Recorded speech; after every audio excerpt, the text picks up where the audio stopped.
Yeah, see, my live streaming's working fine.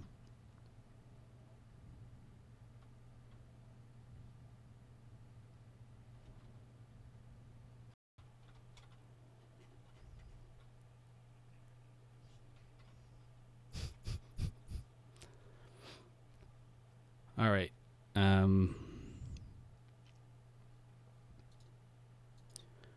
The stream is now working. How do I share it?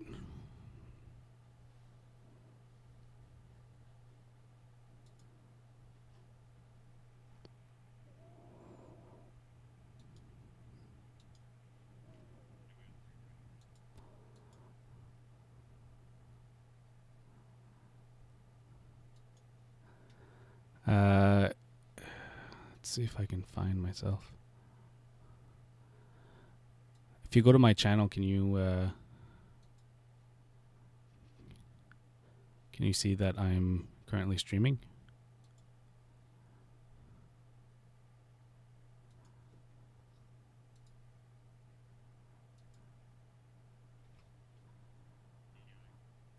Okay, can you grab the link from that and post it over there?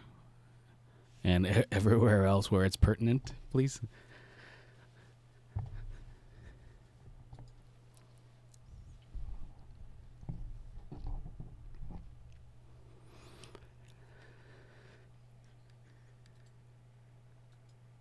Oh, man. All right. Well, I'll put it in the Discord and the other chat thing.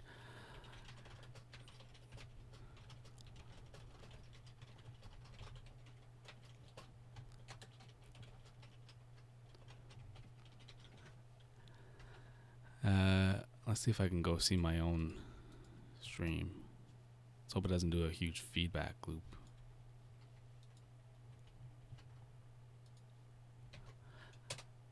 All right, I can post it.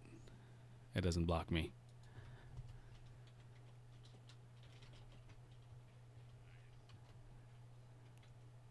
I'll just keep spamming it. And you guys can post it. Yeah, you guys can post it in the Discord and the other chat.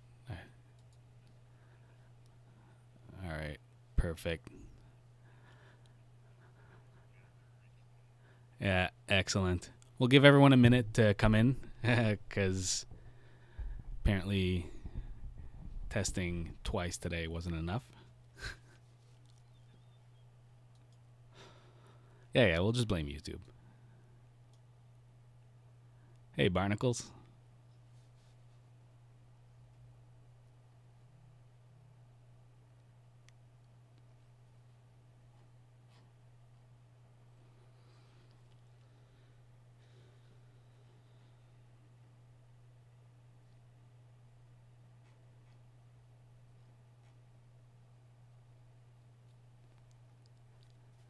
Hey everyone, so there's a bit of a lag when you do post comments. We're about 10 seconds behind, but just letting you know we're going to wait. We knew about how many people were on the other stream. We'll just wait till everyone has a chance to move over, or most people.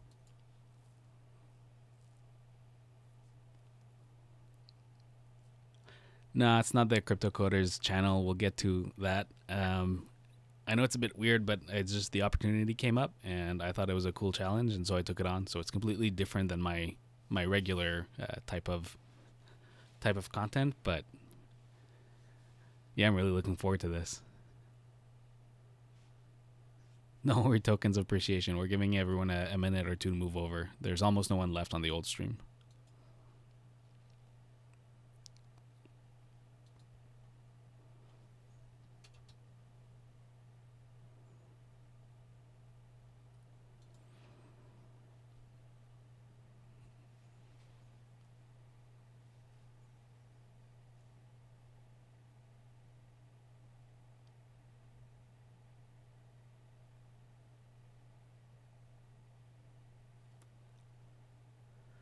All right, that's long enough. So welcome to the first episode of CryptoSoup. We've got Arcade with me and Crypto Coders. So if you just want to say hi. And they've gone quiet.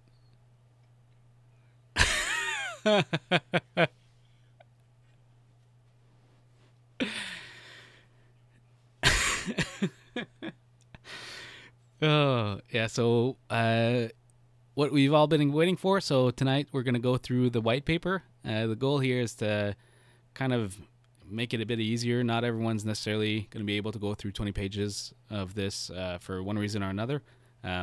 So, just trying to be helpful, and we're going to be able to re-release this re-edited video when we actually release the white paper tomorrow. Yeah, Crypto Coders, Arcade, you guys want to say a word or two? Just present yourselves.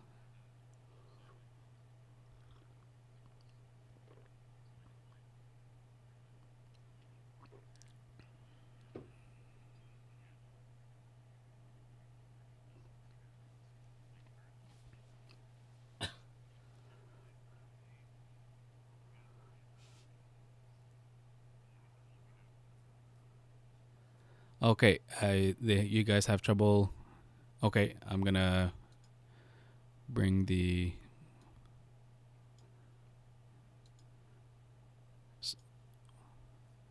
All right, Crypto Coders, if you just want to just say a little few words, we're gonna make sure that everyone can hear you properly.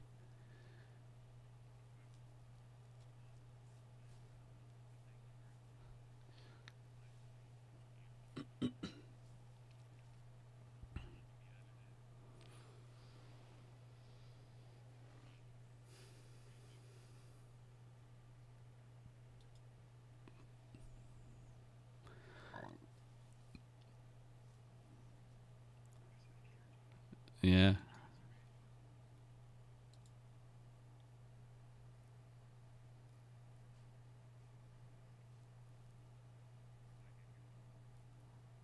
It's not working at all. He needs to unmute himself.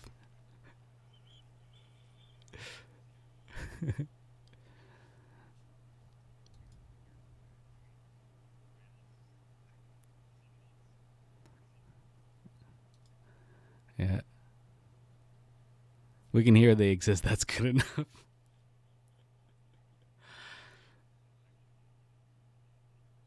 It's very faint. Yeah, I tried to. I'm going to boost your levels some more, but I mean.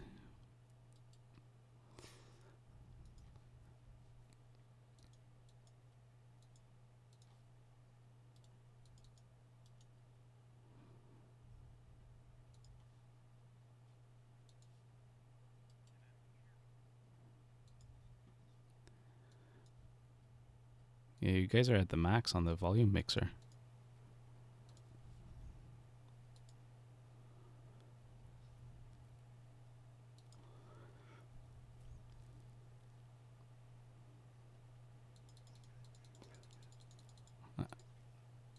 All right, I'll put you guys at 100%. Let's hope it doesn't make any weird sounds. I should just repeat everything you guys are saying. Yeah, well, Crypto Coders and Arcade are calling in via Skype, and I'm using OBS to mix everything in together for the stream. Yeah, you guys will just have to type. Oh. Yeah. Yeah, we're going to get started now. I think people have had enough of hearing us.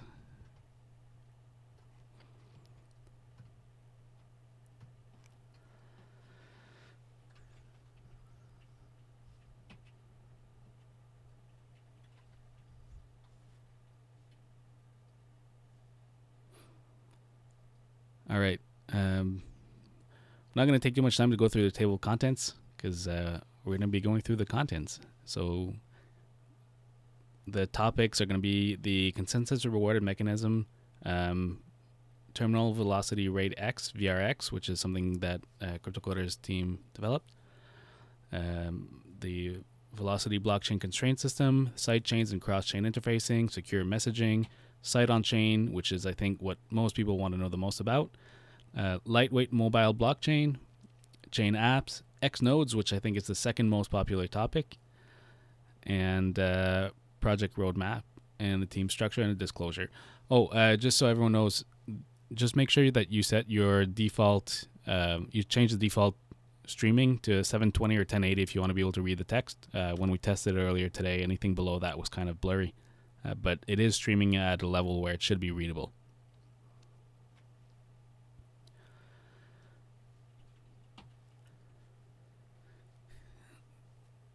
With the advent of blockchain technology in the early 2000s, the world has been standing by, excited to see what becomes of it. Most notably, Bitcoin has captured everyone's attention as being a currency that operates on the blockchain, and other communities have sprung up in its wake. The need for an advanced blockchain solution to everyday tasks that both the provider and the user would benefit from being secured and decentralized has yet to be fully realized, though. Even those currently with specialty features often have a lone wolf mentality, causing projects to fight amongst themselves and fragment so that communities become diluted and the message of the goal is lost. So essentially, the issue is here is there's lots of potential, but people kind of compete and rather than cooperating, and so that makes it difficult to move forward in the team's view. Espers is a proof of work, proof of stake hybrid blockchain that was created to be a solution to the division and lack of usability that is currently attributed to blockchain technology, both unifying and expanding possibilities. Implemented features such as secure messaging, cross-chain interfacing, modular sidechains, website on the chain, file storage on the chain, to name just a few, are then joined through a universal interface that any coin project may then participate in. Using Espers as coins as fuel or a catalyst that drives the services that the chain operates further stimulates the interest in contributing to processing blocks for the network. Miner stakers are encouraged to participate, causing consistent block generation and ensuring a lightning fast network overall. This document is intended to describe in detail the different systems that the Espers project employs and how they operate in unison to provide the end user of any community a seamless and intuitive experience. So essentially what's being said here is that the Espers is going to be the fuel, and like pretty much any other project, this is an aspect I guess we're used to. The mining has a return for the miner who's either doing proof of work or proof of stake. And that's what keeps people motivated to keep the system, the decentralized aspect of the system, up.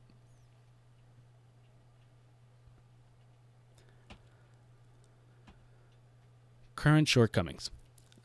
So much of what is attributed to a blockchain today is simply a single function system with a very specific purpose intended to generate revenue. Bitcoin's creators had hoped to offer a truly unique technology not focusing on revenue, but the vision became muddled as hundreds of blockchains flooded out into the world. Despite what the news and media would like to have you believe, blockchains do not have to only carry one functionality. Regrettably, the media focuses only on losses and gains, such as the average person is put off considerably for any blockchain that deals solely with providing tokens or coins. Though individually being technological feats, little is able to tie Bitcoin-based blockchains together. Even alternatives such as Ethereum fall short of providing an effortlessly seamless solution. So to summarize that, what it's saying is there's too much focus essentially on using it solely as a coin, that is a replacement for currency, where there's way more that can be done. Current implementations and benefits. Blockchains can be described as a digital ledger in which transactions made in Bitcoin or another cryptocurrency are recorded chronologically and publicly. And this is pulled up just from Google. Though this is more or less true, stating that a blockchain's digital ledger is used for recording transaction history mentally causes one to restrict what they believe can be done with it. So he's saying that just describing it this way sets us up to not see the full potential of what can be done.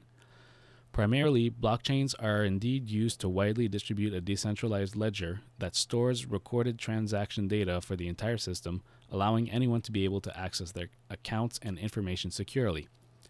With no central point of failure by being decentralized, blockchains such as Bitcoin are very resilient to any kind of form of takedown or attack against the system. Distributed ledgers also provide transparency, allowing general information to be visible by anyone while keeping more private values and information under the lock of a private key, which each user individually has a unique version of. Transaction information is stored in blocks of information conveniently known as blocks.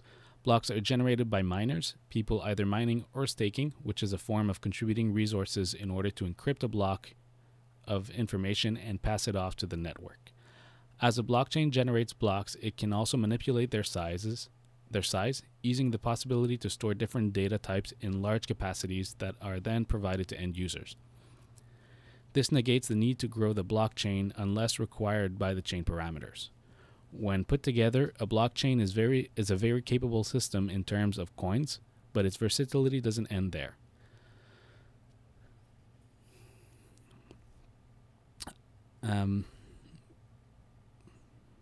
So that was just a bit of a description of, I guess, how blockchains vaguely operate. Beyond the comment I made earlier, it's mostly just saying that information is stored in the blocks and the miners kind of help manage it. Yeah, it's blockchain 101 stuff, tokens of appreciation. Future possibilities. A blockchain may be utilized for a plethora of software solutions in regards to additional security and reliability offered through a distributed consensus. The limitation is one's own imagination and creativity. Communities talk of operating systems, messaging systems, data storage systems, all running on the blockchain, significantly improving our current protocols. Once communities and projects alike begin to move away from the monetary focus and lean more towards developing the technological possibilities themselves, it will create a real streamlining in both security and reliability of our everyday tasks. So this is just reiterating that pretty much anything that we can do has the potential of being better secured with the blockchain.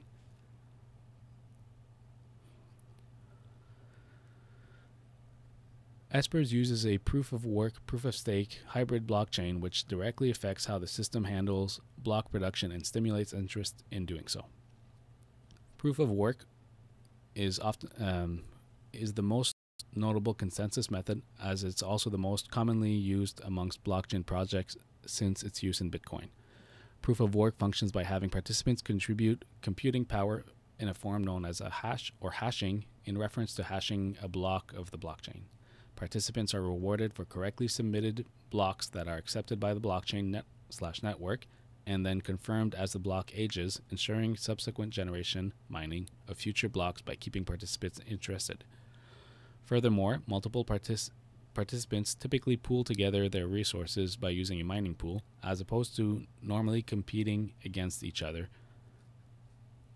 a service that allows even those with little computing power to be able to receive compensation for what they do provide, rather than attempting to beat an entity with considerably more hashing power. This distribution method falls short of perfect, though, as it is possible to attack the blockchain by controlling what information is in the blocks being mined and submitted. These are known as bad blocks, which are blocks with invalid information that would normally not be accepted, even possibly splitting the blockchain into two versions of itself, forking, that then compete for network validity and acceptance when an entity has the ability to compute with massive amounts of power that the majority do not have access to. So he's just pointing out the inherent weakness of proof of work alone, which is the possibility of 51% attacks. Proof of stake, or POS for short, is a newer method of block generation. However, arguably one of the more secure methods of distribution, though not as readily available to newcomers just climbing on board a community or project. This is because proof of stake uses the coin that a participant owns and is holding to generate a block. Thus, owning more coins and staking them provides the participant with a higher possibility of generating the next block. Staking is the act of allowing one's wallet or client to remain online in order to support the network by having randomly selected coins become temporarily unavailable while the wallet or client forges a block and then compensates the participant with an earned interest on the coins used.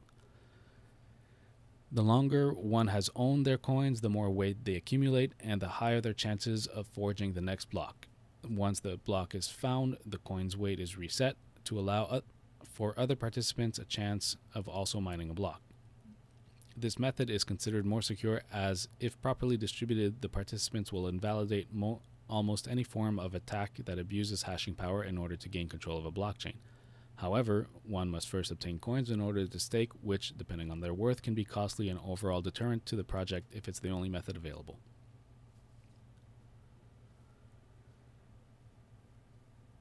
Proof of work, proof of stake hybrid. Known typically as just a hybrid distribution method, it shuffles both proof of work and proof of stake together onto a single blockchain.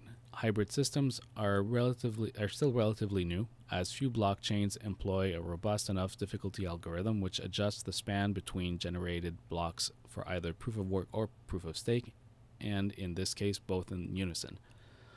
So that was a big sentence. What he's saying essentially is that the challenge with hybrid is that you have to contend not only with adjusting difficulty on a single method, but you have to have two of them that balance each other out, which adds an extra layer of difficulty. And if you've mined other coins, you know that sometimes people will come in, flood, mine a bunch of coins, leave, and then for about a week you can't do anything. So that's, I guess, what he's saying here is that, hinting that we're going to see how that's been addressed later on. A custom difficulty retargeting, A custom difficulty retargeting algorithm known as VRX was created for Espers in order to allow for proper shuffling of generated block types within a fully hybrid blockchain. By doing so, the security of Espers is substantially increased as proof of work and proof of stake complement each other's shortcomings, allowing the blockchain to significantly edge over one operating I think what he's saying is it gives the blockchain a significant edge over a blockchain that would use a single method. So the consensus reward structure as of the writing of the Espers project is, of this document for the Espers project is defined as below. So this is just some specs. I've seen these questions come up, so people were interested. So the minimum spacing, time spacing is 3.5 minutes per block. Target spacing is 5. Max is 7. Proof of work. So this has to do with when we're gonna essentially reach the full capacity. So the 50 billion coins. Blocks 0 to 10, there were no Espers. Blocks 11 to 365, it was 50 million per block. They were reserved blocks, and then after that, it was 5,000 blocks per block plus network fees. Proof of stake is going to change over time. So it started off as it was supposed to be 25%. There was a bug for 2 days. It was 250 per annum. So it realistically only gave people maybe 0.8%. So that's, I guess. And then, so from blocks 20,001 to 2,800,000, it's going to be 25%, which is what we currently know as being the staking return. Now, to the question I've seen a lot on Discord was, well, doesn't that mean that we're going to run out of blocks in like a year and a half? So from blocks 2,801,000 to 3,300,000, it's going to go down to 5% staking return, and then 3 million plus, it's going to be 3,301,000 plus, it's going to be 1% annual return. So that's how the project is going to be able to keep having a return over the years. And total is going to be 50 billion Espers. A specification on the start blocks, it refers to a block with a reward of 0. So the first 2 blocks on the chain were analyzed. So that was just setting things up. Reserved blocks. Initially, the Espers project gave away 20% of the total blockchain in what's known as an airdrop to everyone who wanted to participate free of charge, while reserving 5% that was split equally amongst the 6 team members to fund ongoing development. This was done in April of 2016 upon launch and carried over in the blockchain swap that was conducted shortly afterwards. So it's not, a 20% pre-mine that the devs hoarded or anything. It was used for an airdrop to kind of get people interested and come in. 2-day miscalculation, right? I already explained that one. So when they launched the proof of stake, they had a little bug, which gave 2 days of really good returns for the early adopters.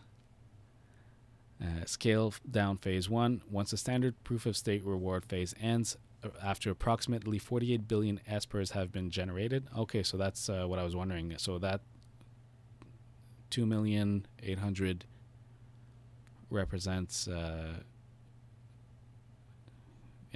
48 billion, and then the scale down phase 2, 1% is going to be done fairly close to reaching maximum coin supply. And there you go. And the maximum coin supply is estimated to be reached in about 30 years after launch, so in 2046. AD, thanks for specifying. It could have been confusing. Terminal Velocity Rate X, VRX.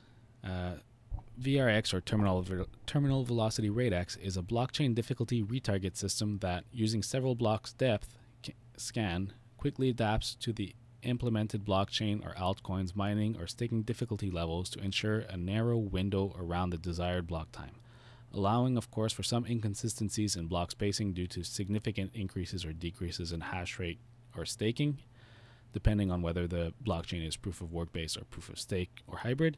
The VRX system ensures that blocks are generated consistently at a consistently even pace. Furthermore, for hybrid blockchains, the blocks are properly shuffled in a 50-50 ratio, allowing both consensus, types, and even chance.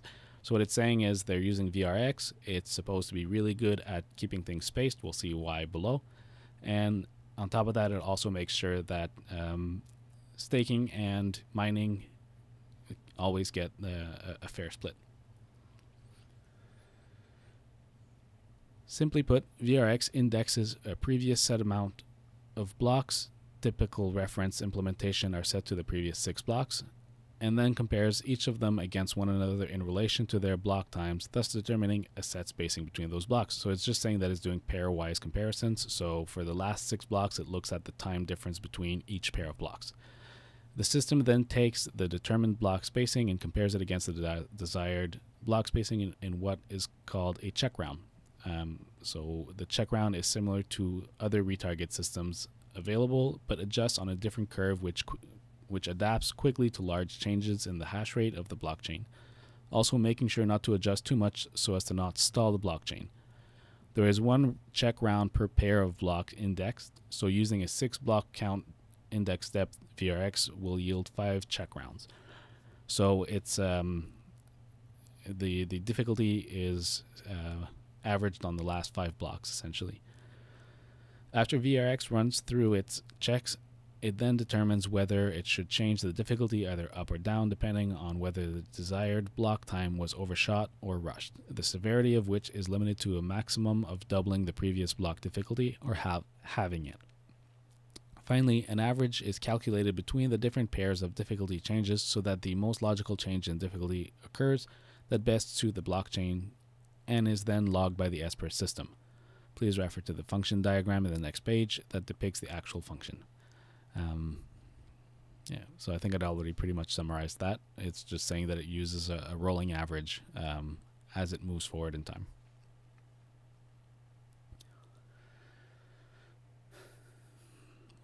Late versions of the VRX system, such as the one used, feature a unique proof-of-work, proof-of-stake difficulty swing in which hybrid systems skew the difficulty on a curve in favor of less often found block types. So it adjusts to make sure that 50-50 split between proof-of-work and proof-of-stake doesn't get out of balance.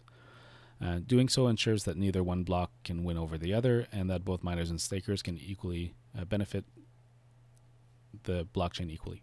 VRX was designed to directly interact with Espers' velocity block constraint system, which is discussed at a greater length as in the next section. This is because no other difficulty retarget method was compatible with it, since the block difficulty plays an important role in the velocity system itself. So this is the diagram with the example. So you can see the time difference here. Actually, CryptoCoders, do you want to chime in on this one and kind of tell us what it is that we're looking at?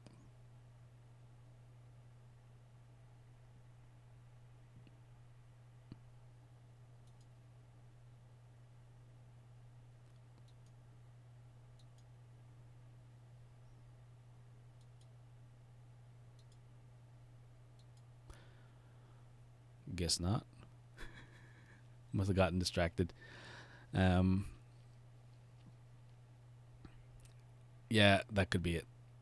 You're looking at the time. Oh, he's typing it because we can't hear him. Right. Between each block spacing. Oh, okay. So this isn't 7 minutes. This is at 7, 7:07, 7:16. Got it. So it's a 7-minute spacing, 9-minute spacing, a minute. Got it. That makes more sense. So the target spacing is 5 minutes. So it'll adjust. So it's just a rolling average that it's making sure that it goes down towards 5 minutes. And then when it's reached the target, it doesn't adjust anymore.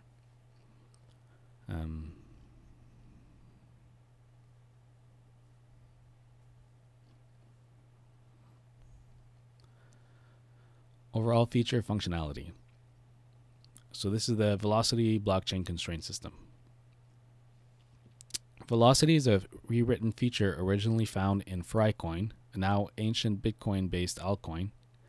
Upon stumbling across the feature, it became quickly apparent that although significant sections of the code would need to be redone, the feature itself had a good overall premise in both security and chain stability aspects, making it very desirable. The feature was successfully rewritten despite a few small setbacks and bugs in the earlier versions that do not actually affect the chain stability or coin operation in any way other than intended. Later on in development, additional systems were created that were never part of the feature's original function for proper overall blockchain operation. The key role of Velocity is to constrain the blockchain within the parameters already defined within its code, instead of having block spacing and other properties behave as a reaction to the chain's operation. Other implementations of blockchain technology, a sudden increase in the hash rate, which can indicate a possible attack, are still a vulnerability despite the best difficulty retarget systems out there being implemented to control block spacing. So I think what he's saying is there's still something to be left to be desired with the existing retarget systems, and that they're still vulnerable to sudden increases in hash speed. Network fees, possible imbalance issues while sending transactions, and other portions of the blockchain are enforced with a double check, but are still susceptible to an attack, whether it be temporary or a double spend that is confirmed and causes user of the network grief and losses, which is unacceptable. The issue of possibly exploiting parameters is resolved by the Velocity system being a triple check. All right, so this is where he comes in and says how this is different. Essentially, instead of only having 2 checks in place, it has a third one. Now, what that is, we're going to see. Even after a block has seemingly met all requirements and is then generated, it is no longer simply accepted. Instead, it is checked once more for inconsistencies and other possible exploits. Most notably, users will see rejected blocks during the mining or staking phase, or both depending on the coin properties. Despite the tendency to assume that there's something wrong when the chain is rejecting a block, this is in fact completely normal and a welcomed operation. The reason for this is that the reasoning is that rapid block times, incorrect fees, insufficient balance, and other issues can be manipulated by a talented programmer with malicious intent. To guard from these kinds of situations, Velocity checks the generated blocks against the chain parameters. First, it checks the block for proper spacing. If the block was generated too quickly, thus has not met one of the main parameters for the chain, it is promptly rejected, staving off a possible attack and any kind of sudden increase in hash rate.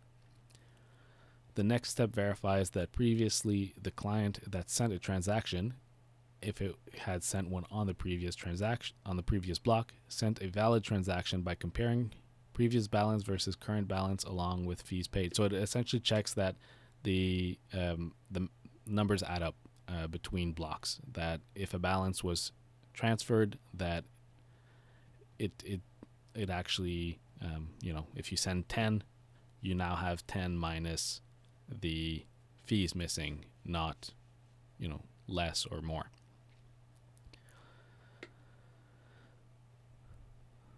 If any of these parameters are not met, then the block is rejected despite being generated successfully. Thus, this system secures the chain, making it more stable, predictable, and overall reliable, instilling confidence that the blocks that are accepted are indeed blocks that are proper. This feature is still a prototype system. Its implementation into the Espers blockchain, which is a fully hybrid system, caused small glitches with the original retarget system, which were addressed by moving to the previously mentioned VRX retargeting system. So this explains why they changed to VRX, because the complexity of the third check just wasn't jiving well with whatever they had earlier on. These glitches consisted of causing the difficulty to bottom out until a proper retargeting system could be used. That being said, blocks accepted are now spaced consistently at a minimum of 3.5 minutes, allowing the change to move forward smoothly. Next, the transaction verification and previous balance checks are currently turned off until such a time that the checks become flawless. Okay, so the previous balance verification I had explained just 2 paragraphs above aren't currently implemented, apparently, because they don't want to have something that could throw in errors, which is probably a good way to go about it. The implementation for these specific checks are still being developed to properly ascertain those sections of the chain parameters. Security analysis. Miners may also be able to create automated cutoffs for the system so as to not waste power where blocks are simply not accepted by the chain, creating 2 possible exploits. So this is going to refer to what's often known as bad faith mining. If you've been around for a while, you might know about this already. First, that users with advanced mining systems may be able to effectively pre-mine a block during the time that the chain is not accepting blocks and withhold it from submission until the minimal time has elapsed. If the system were to then employ a security check that verifies the block's timestamp to see if a miner had withheld the block for submission, another exploit would be to set the withheld block time to be created with a valid timestamp, as long as the miner knew each valid time window. So this refers to when you pre-mine and then don't submit it until the minimum amount of time has elapsed. And then what they're saying is, if someone knows what that minimum time is, then technically they could also change the timestamp to foil a check that makes sure that the minimum time lapses are respected. These 2 exploits are resolved first by having the previously stated method of the system ensure the block timestamp does not come from outside the allowed block window. This discourages attacks by creating more steps for the attacker to go through before having a chance of success. Next, the VRX implementation penalizes minimum block time, making the power requirement to maintain a possible attack, even with injecting a valid timestamp, increase exponentially until just after a few generated blocks. Until just after a few generated blocks, the difficulty is so great that the minimum time can no longer be achieved, and another miner staker can simply find the next block. So what it's saying is that even if you are able to fool the system by putting in, by pre-mining and then putting in a fake timestamp, after just a few of them, the difficulty is going to increase so quickly that it'll be completely useless, and it'll take more power to just hold off than it would to mine it. This quickly negates any possible progress in the attack. Of course, the velocity system requires all parameters to be met and not simply just block time in order to accept what appears to be a validly generated block. The system can be expanded to include more verifications and even more stringent implementation that may adapt to any kind of features that are added or removed. This makes the Espers system very adaptable and less of a hassle to work with, as it can grow with the coin as it becomes more refined and more mature. So will this new security feature called velocity. So what he's saying is that it's set by parameters that can be updated, so it's not going to be an issue 5 years down the road, kind of like pre-mining is now an issue with some of the major blockchains, because they can't change it, so they're kind of stuck with that reality.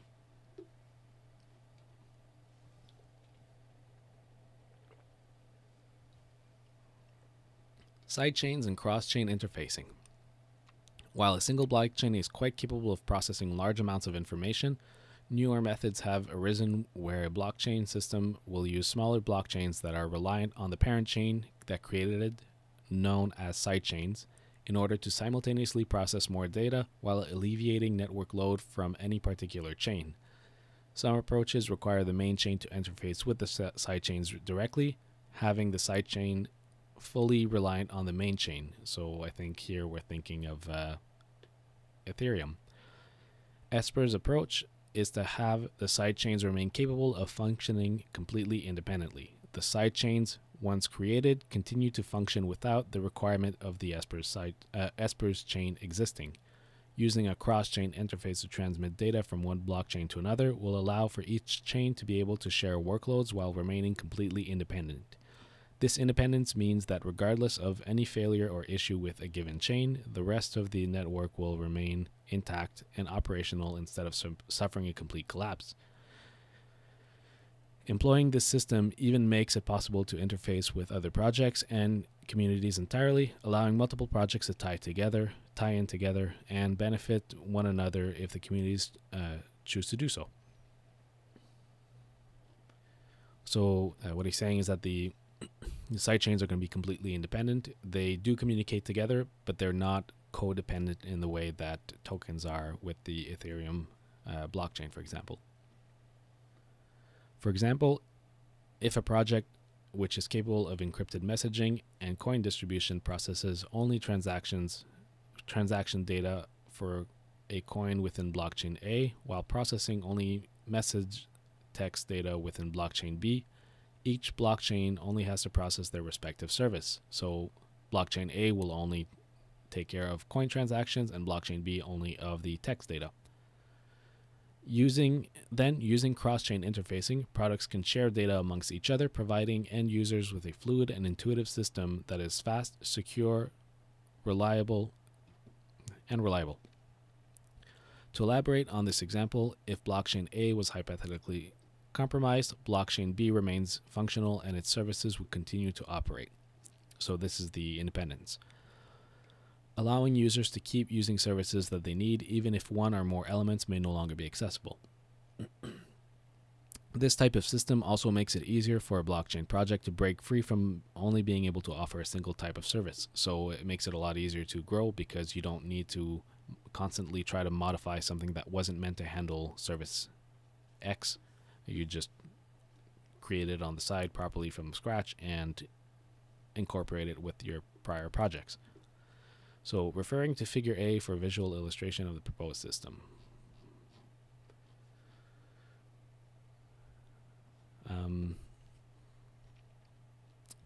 So the idea is just you've got different blockchains that aren't technically connected together, whereas if we were looking at Ethereum, you'd have blockchain in the center and the side chains all connected directly to it. Here we have independent blockchains that can have their own side chains and apps and connect together in various ways.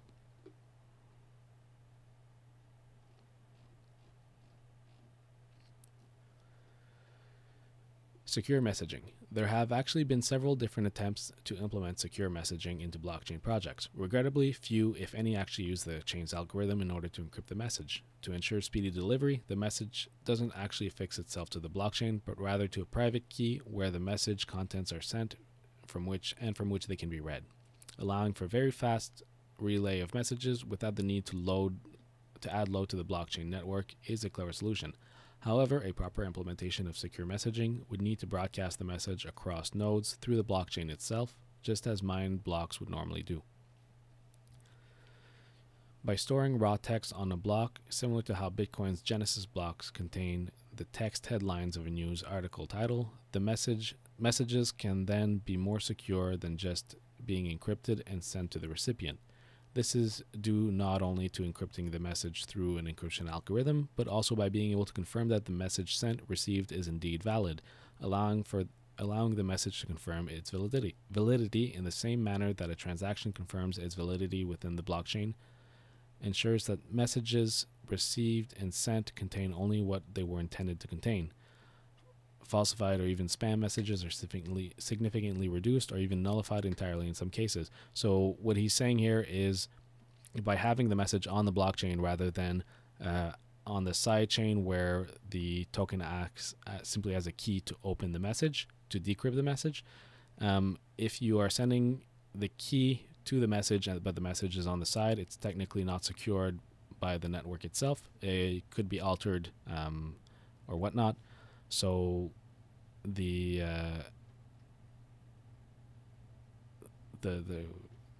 solution to a properly secured message, according to this section here, is to have it entirely on the chain so that you can't edit it.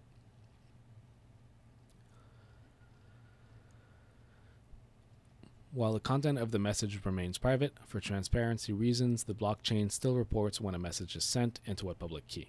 However, the recipient and sender are the only ones privy to the content, as publicly there is only a note made onto the chain that there was a message sent, along with the public keys which are already normally available. I can't see my cursor anymore. Transparency is required for any sort of data transference, regardless of if it is for coins or for another type of service. This is because without transparency, it becomes okay, I can still use my arrows. It becomes very convoluted. Transparency is required for any sort of data transfer. Regardless if it is for coins or for another type of service. This is because without transparency, it becomes very convoluted to verify that the recipient did indeed receive the intended method of service, as the chain fails to properly record actions taken. So that comes up to what I was saying earlier, that if you're only sending a key to open content, you can't guarantee the content itself. Continuing beyond merely including text as the content of a message, Espers' messaging system is also designed to process and distribute everything from basic images to compressed files and documents, allowing its users to go beyond standard text-only limitation. To accomplish the previously mentioned sidechain system, to accomplish this, the previously mentioned sidechain system and cross-chain interfaces used. With Espers being the catalyst for the text data processing, its other sidechains then directly interact with the Espers blockchain as well as other individual sidechains to also be able to process other data simultaneously while keeping the network load light. This is done to remove a central point of failure from the system while allowing for greater flexibility for the services. For example, if user A sends a message to user B on the Espers blockchain and that contains stylized text data as well as a few images, the message will get split up between and processed simultaneously in sections. First, the Espers chain itself would process and relay the text message data, including the style and code, which it will then render on the client side upon delivery, keeping data processing lower. Secondly, the images that user A has sent are then processed into a sidechain that notifies the Espers chain of an image attachment to a sent message. Once the message is confirmed, user B is then able to view the message contents. The images are rendered across from the side chains, and the message text is natively rendered by the local chain, ensuring once again that if some aspect such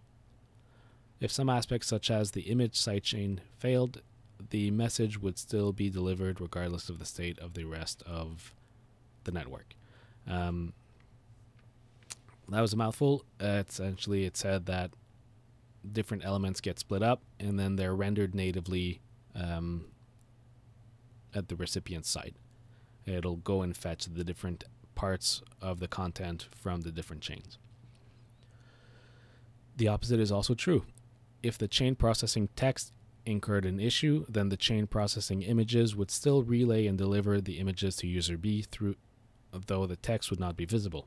This creates a far more robust system than attempting to have a single point process such loads of data.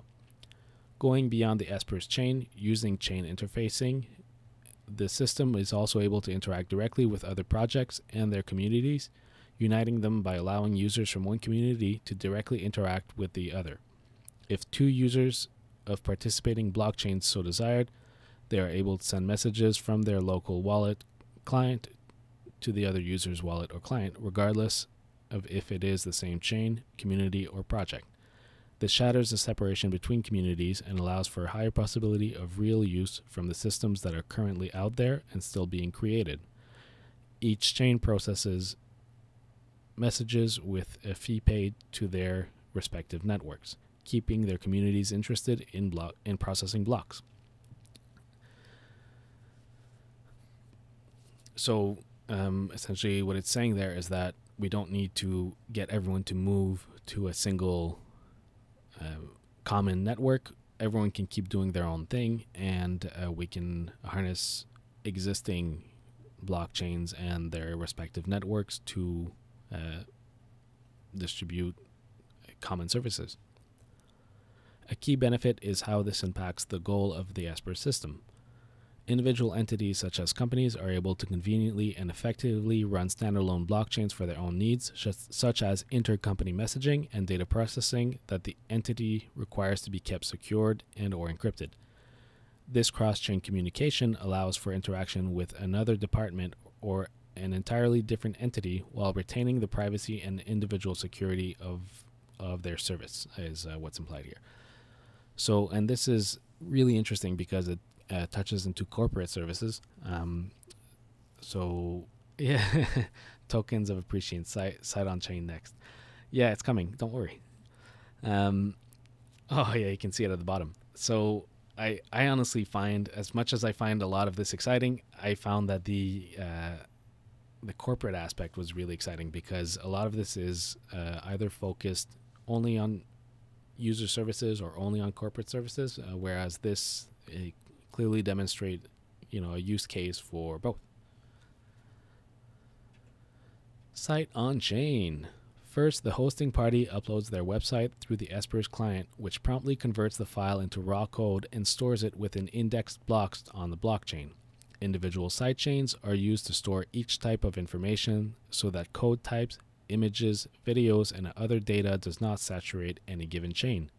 When the hosting party submits their website onto the blockchain, they also pay a small network fee to process the data within the blockchain, just as one would with paying a transaction fee for sending a transaction.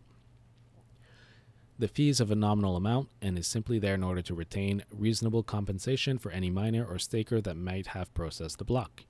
Once the data is processed onto a block, and the block has been confirmed, it becomes available for the entire community using the Esper system and any other participating parties.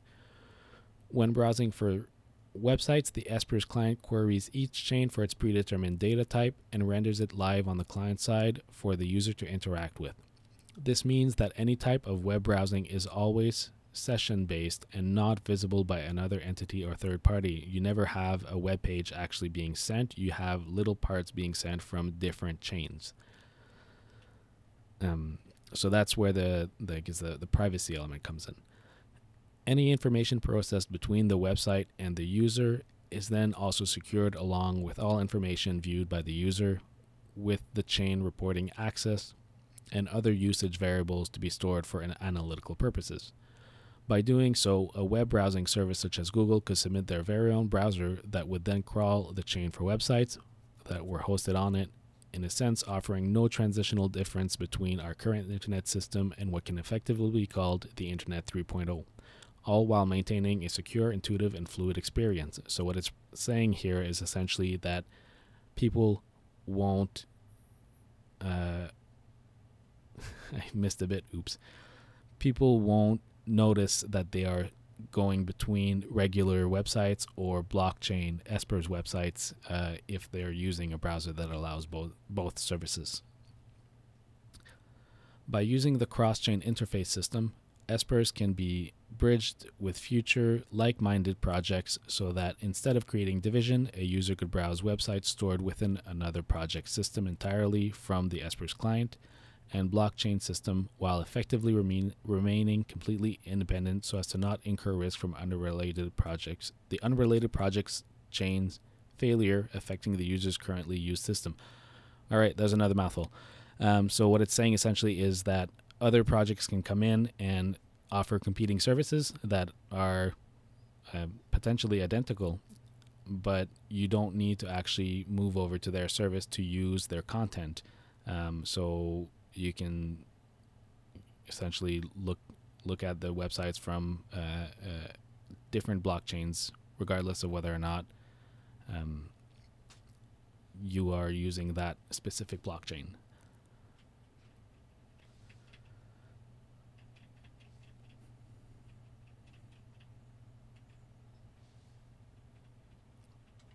Oh, I found the problem. My mouse is dead.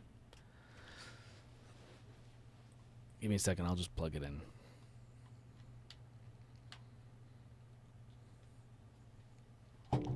All right. As the blockchain grows, it becomes heavier in the sense that it continuously stores information without regard to possible hardware or service limitations to the end user. Header. This is lightweight / mobile blockchain. In order to circumvent such a concern for possible mobile users or users who simply cannot store the entire chain, either at that moment or indefinitely, it is important to offer an alternative to what's known as a full client. Standard or full clients, by general practice, store and verify the entire blockchain, which allows for significant redundancy and support as community members and users use the system, while a lightweight or mobile blockchain acts as an access portal, querying the blockchain and pulling data from it more like a block browser rather than actually storing the system locally, actually storing it on the local system. So essentially it's using an external node as your chain.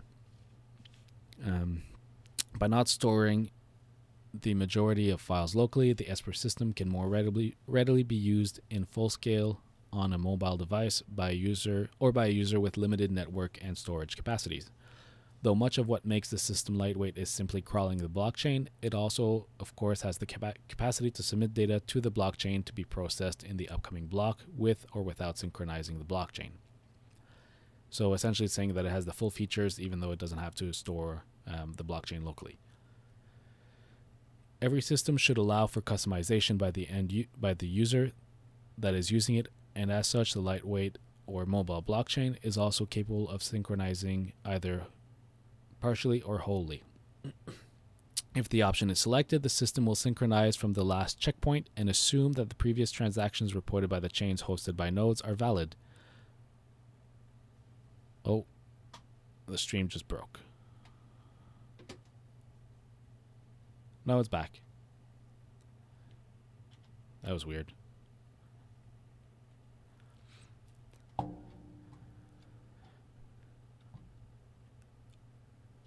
Where were we? If the option is selected, the system will synchronize from the last checkpoint and assume that previous transactions reported by the chains hosted on the nodes are valid. Another option is to have a quiet full sync to run, where after the semi-sync is complete from the last checkpoint, the client then begins synchronizing the rest of the blockchain silently in the background, allowing the user to still support the network completely at their discretion. So it's essentially to get started quickly. You use the method where you just scour the blockchain, you have the last couple blocks to make it quicker, and then you can just have a slow download that slowly goes through time. So instead of waiting for the blockchain to be entirely downloaded, which I'm sure everyone is familiar with, where you install in your wallet and it takes 6 hours before you can get started, it goes in reverse order.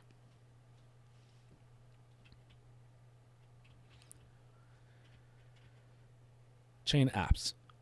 As the Espers blockchain system is designed to use sidechains and modular features, the chain apps pertain to the project's ability to plug in any kind of blockchain-operated application into itself and grow in capabilities.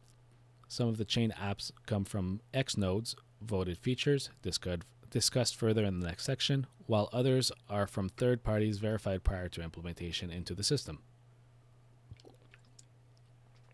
User-created chain apps may be submitted at any time via the system's client and are then promptly processed to be assigned a unique sidechain for it to use. So what it's saying is that the X nodes are going to allow for voting on the upcoming features. We'll get to that a bit later. But you can also have third parties. So that's what we were saying earlier, where communities can just have existing projects and get them to play nice, essentially. Yay, X nodes. So that's probably the second most asked thing in the Discord. X nodes are not to be mistaken with master nodes, which is a centralized system where users lock a specific balance in order to participate in additional network features and support them, later rewarding the participant with some of the generated coins from the next block if they qualify.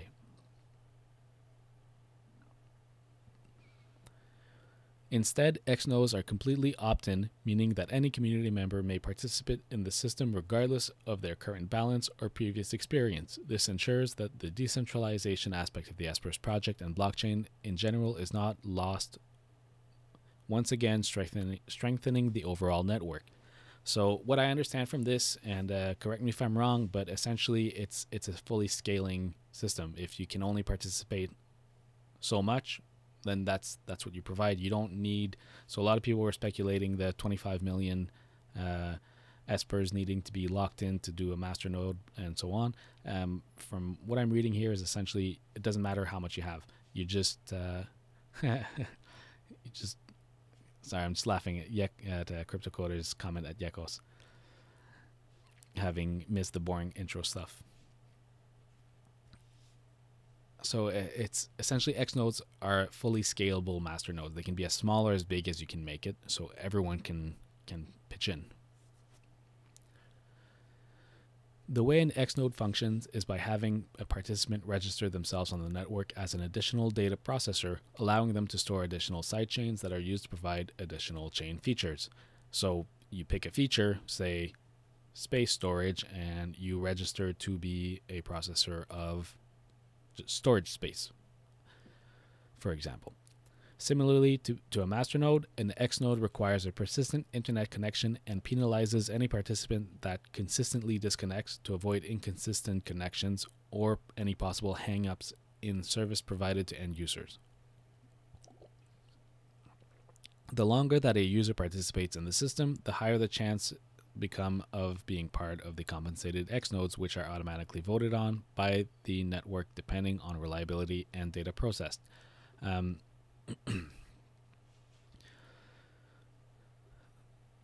not quite sure about this last sentence, but this seems to me like there's a time weighing element, kind of like with the staking, but I don't know how this relates to the voting per se. So maybe CryptoCoders can explain that after we're done the read-through. A participating user may then also lock any desired amount of their balance, which will effectively become frozen, as the participant will no longer be able to stake them until they are unlocked from the X node, and in doing so, have the balance act as a multiplier to the compensation rate provided. So this is essentially a security, if I understand correctly, to make sure that you're guaranteeing the service essentially with what you're freezing. So a lot of people were asking if coins have to be frozen for staking. The answer was always no. I guess this is taking it up a step, and in this case they would be frozen. Of course, the multiplier is on a curve and implements several anti-abuse systems, such as requiring a cooldown period for recently locked coins. Until the cooldown is complete, a participant will not see a multiplier effect. The smaller the amount locked, the longer the user must wait for the lock to cool down at an exponential rate. Larger balances require users to wait less time to cool down while having their multiplier on an exponential curve. This negates the usefulness of significantly larger balances, ensuring that users are encouraged. This seems contradictory to me. This negates the usefulness of significantly larger balances, ensuring that users are encouraged to lock larger amounts to be rewarded sooner, while penalizing possible dust locking to such a degree that it becomes impractical. So the first part of that sentence confuses me a little bit, but the rest of it kind of goes in line with what I'd read above. And it's saying that by having a higher cooldown time for smaller amounts that exponentially grows, you're not going to benefit from putting a million small balances, essentially. More things to rewrite from crypto coders as a comment. It doesn't look happy. A locked balance will still be able to find the next block within the chain. However, any coins created are diverted after lock cooldown. Okay, that I'm not sure what that means. To a participant selected feature vote. Okay, after the cooldown is over for the lock. Got it.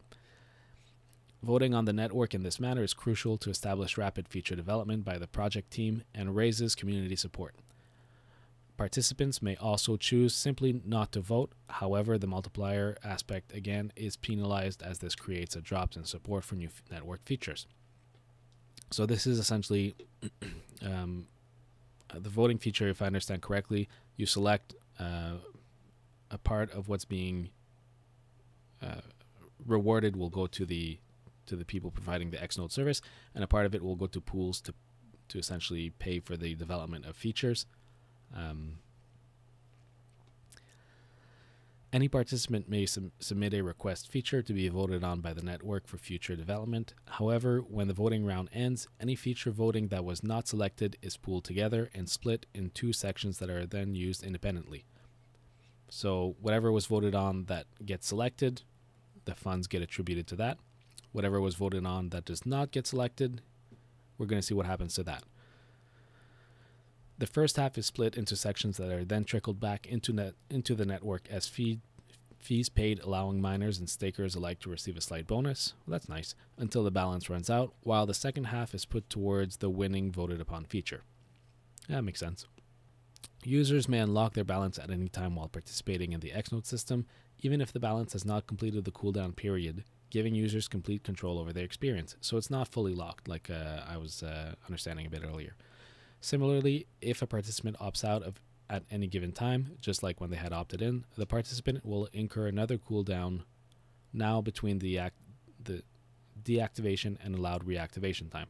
Okay, so if you pull your coins out, there's a cooldown time, which I don't know if it's equivalent to the initial activation cooldown time, but prevents essentially people trying to double dip. Furthermore, the Xnode system is intuitive and single-click, removing possible user error that often occur with similar features such as masternodes, and replacing it with user interest and immersion. So I'm assuming this means that people will opt into Xnode essentially by voting, which will make it kind of easy and get people interested.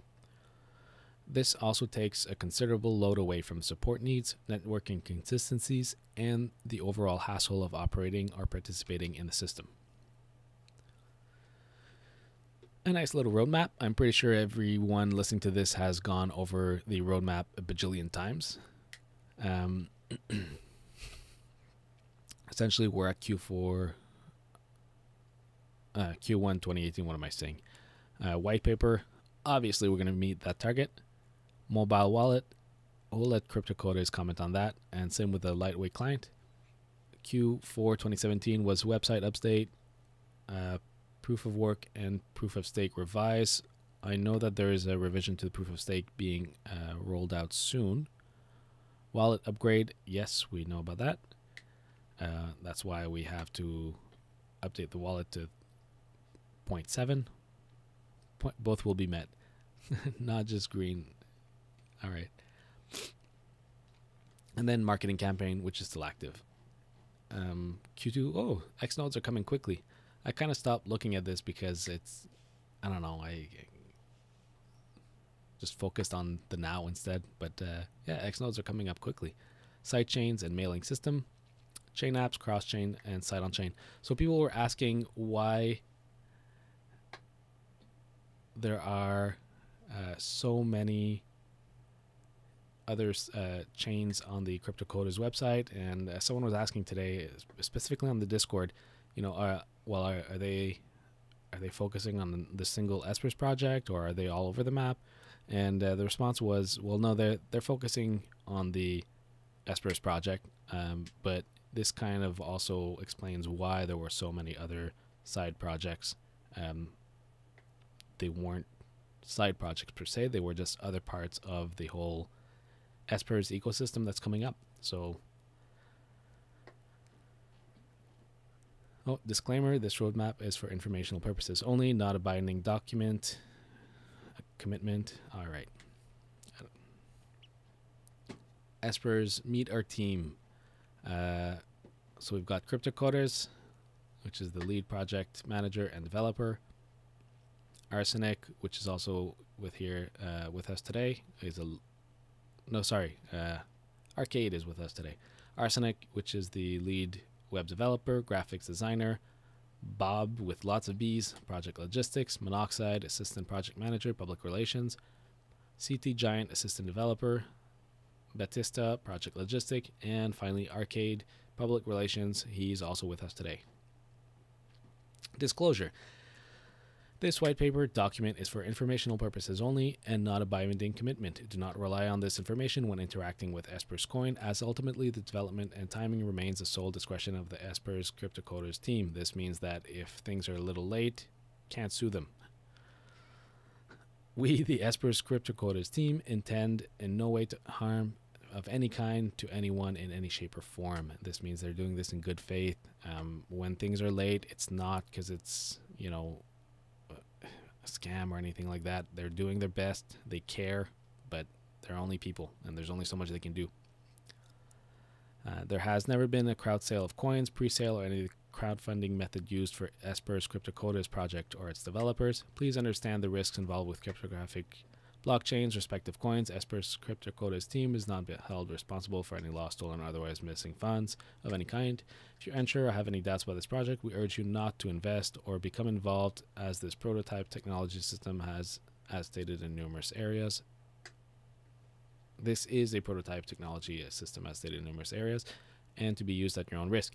We have no affiliation with the Yobit product called Espers. This is a separate product solely operated by Yobit. All right. Credits, big thanks to people who helped. Bit010, Cafe Contiki, Crypto Carrot, CX Plexus, Eugene, Gandalf86, IK, Tekna, Vin, and Wolf. That's the end. Whoa. That was quite a read. So, Arcade, CryptoCoders, you want to jump back in on the audio? See if there are questions maybe that people have from the chat.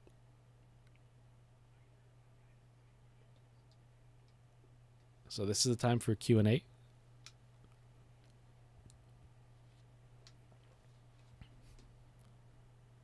Great work. That's not a question.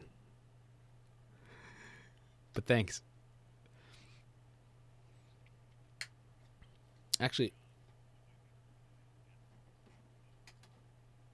yeah, I had a question. I don't remember what it was, though. I read too much stuff after it. Yeah, I don't remember. I mentioned explicitly that I had a question.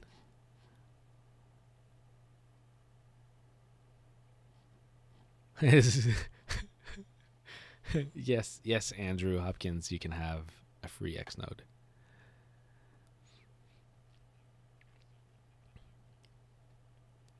Okay.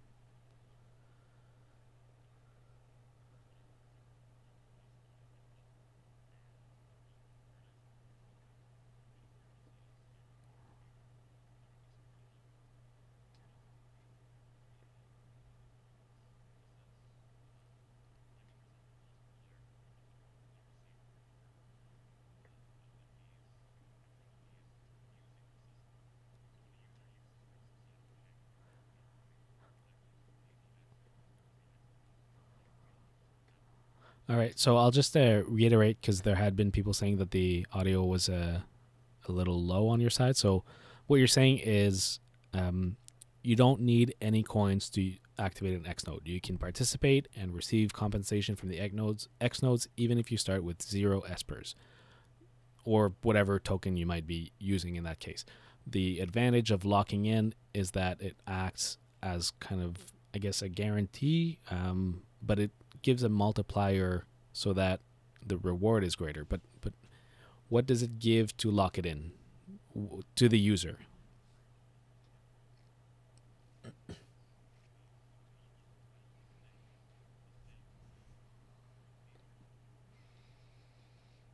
Okay. So so because you can't stake while you have locked in.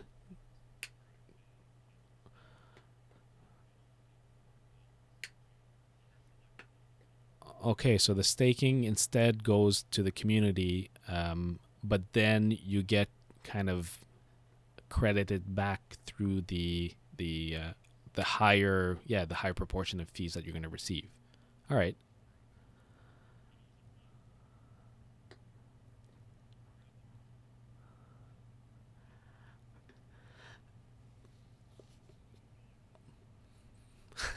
Well, that's the advantage of it being a single click. They don't need to.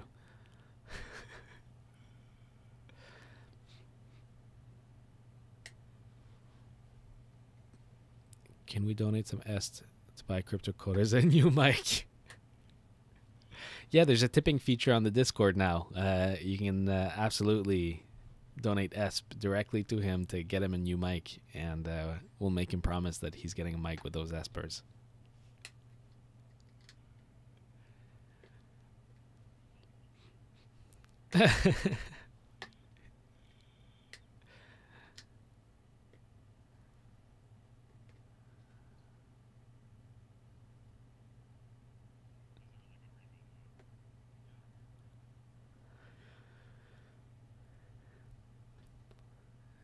Any other questions? How long till staking rewards change? Barnacles. Oh, so that's a good question. So the 2 million blocks. So you said it would be about 40 years or so till we get to the end. However, till we get to that 5%, how many years is that between now and then?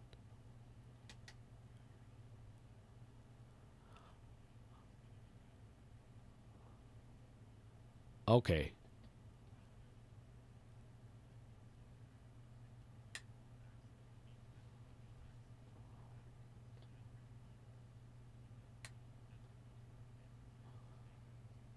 Okay. Okay.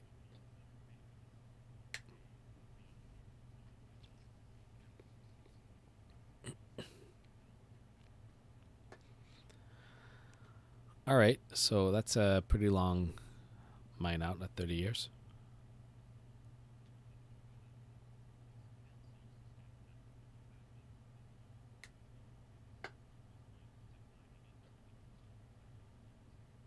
Got it. So by the time we have services actually hosted on there, it's going to be day in day out usage. So there's going to be a lot of transaction fees going in there. Question: so if I'm trying to access a website that's on the Espers system, do I have to pay a fee to retrieve that information?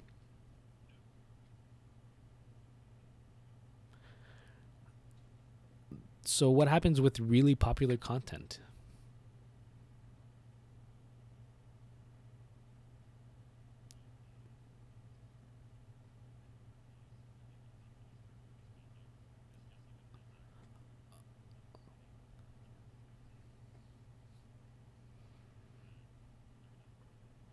Okay.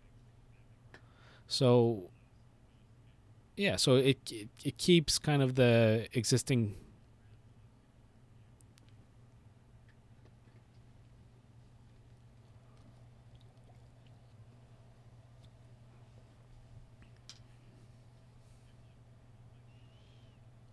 Got it. So it's kind of like the current systems where you have to pay for a certain amount of throughput, essentially. Yeah.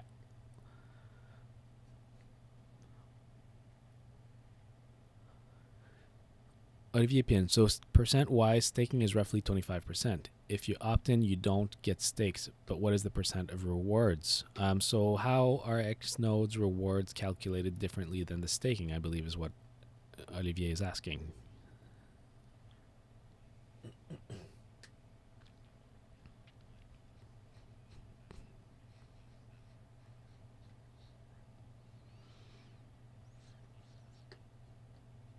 Okay.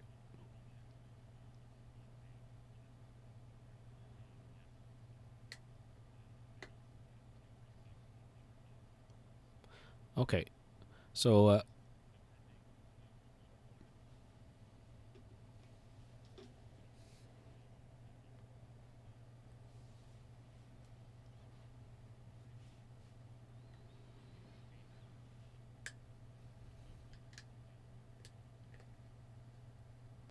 okay. So Olivier, I hope that answered your question. Essentially, the reward is, if it's locked, is from the Xnode service that is being paid for. So if you're hosting files, there was a fee associated to the amount of space being used. That's how the reward is determined. This brings me to another question, actually. Do the Xnodes get to vote even if they have not locked in any of their coins for staking for the good? Okay, so voting is tied to locking in coins.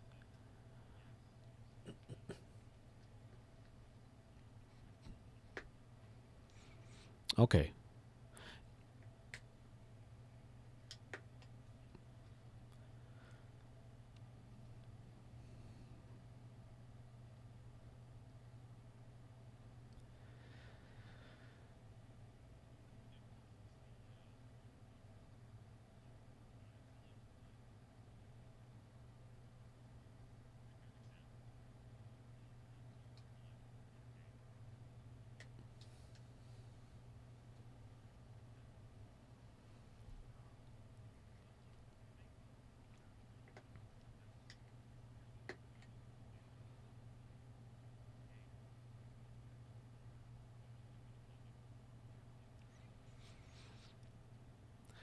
So essentially, it creates bounties, which I think people are used to in the. No, I'm not familiar with it actually.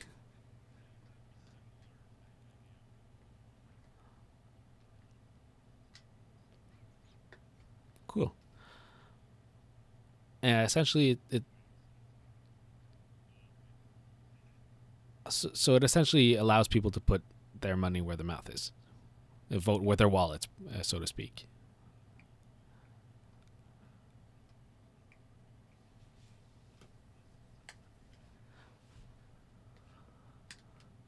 Okay, so I'll just repeat that a little bit because there's still people asking.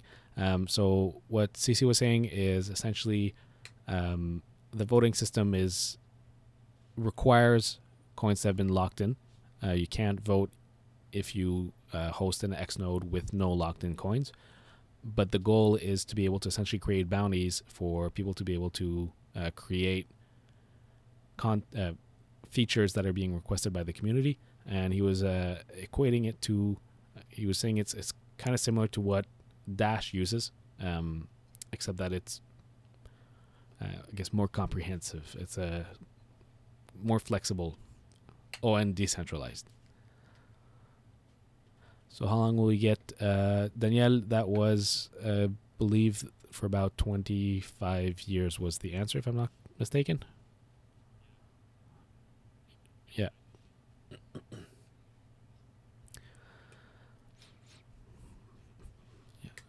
So it's not the exact number, but it's somewhere around 25 years, which I think is good enough for most of us.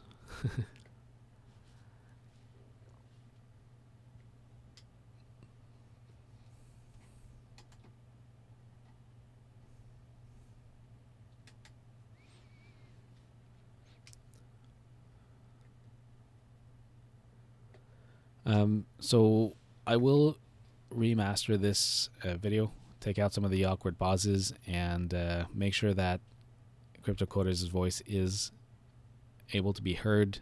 I'll try to get this done before the release, which is coming up really quick, so that we can have this video available.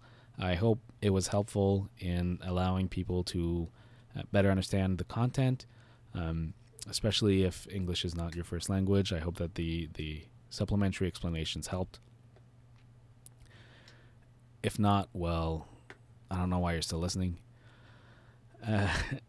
But thanks a lot, everyone. I think this was a lot of fun. If you liked it, then I don't know where the next ones are going to happen, but I don't think this is going to be the last time we have a Q&A. We'll have to make sure that the audio is working better that time around. But come back for more CryptoSoup. So subscribe, check out also CryptoCoda's YouTube video, and spread the good word. Oh, CryptoCoders has left.